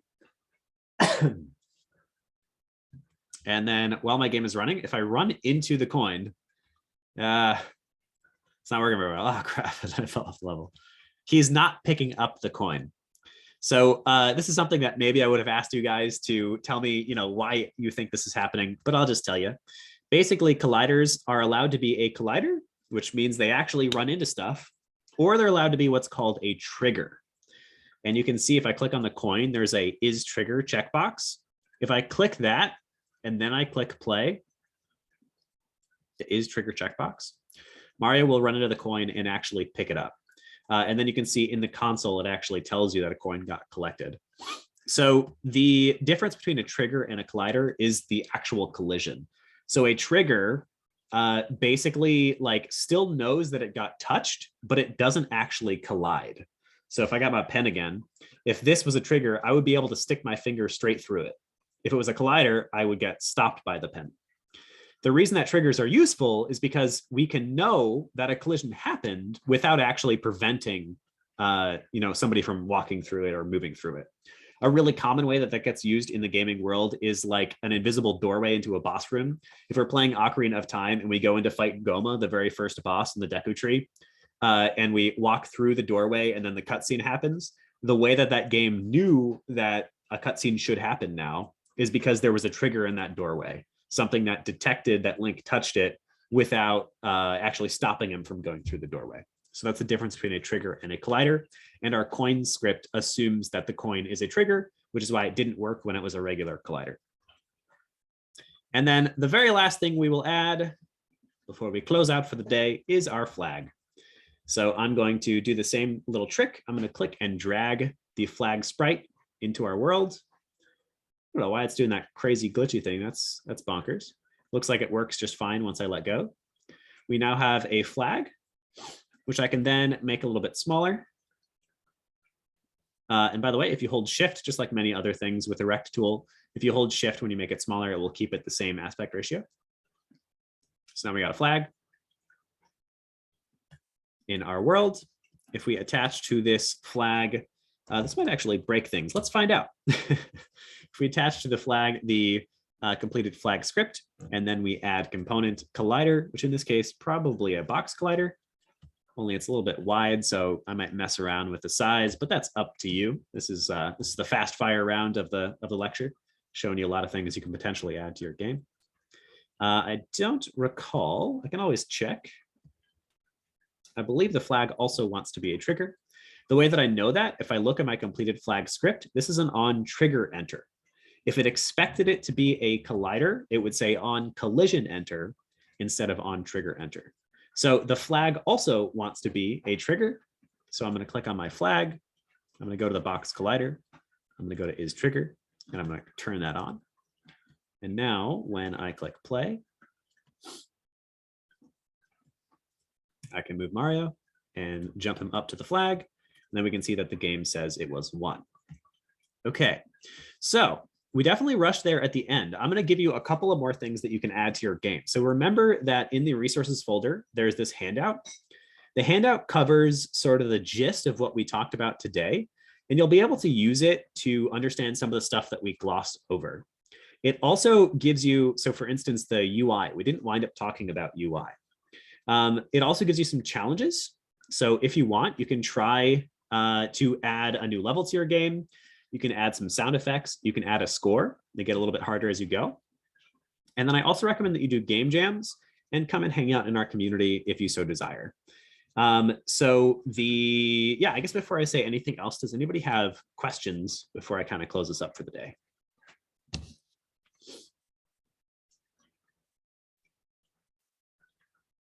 Any questions? I don't think so. It was really cool. Awesome. I'm really glad, Levo. So I'll give you first of all, if you want to come join our community, we would love to have you. So this was presented by the Indie Game Academy. Our whole goal is basically to empower the game creative to pave their own path. That's our whole thing. This link will only work for the next hour. So if you want to come be a part of our community and get more stuff like this, please come and join.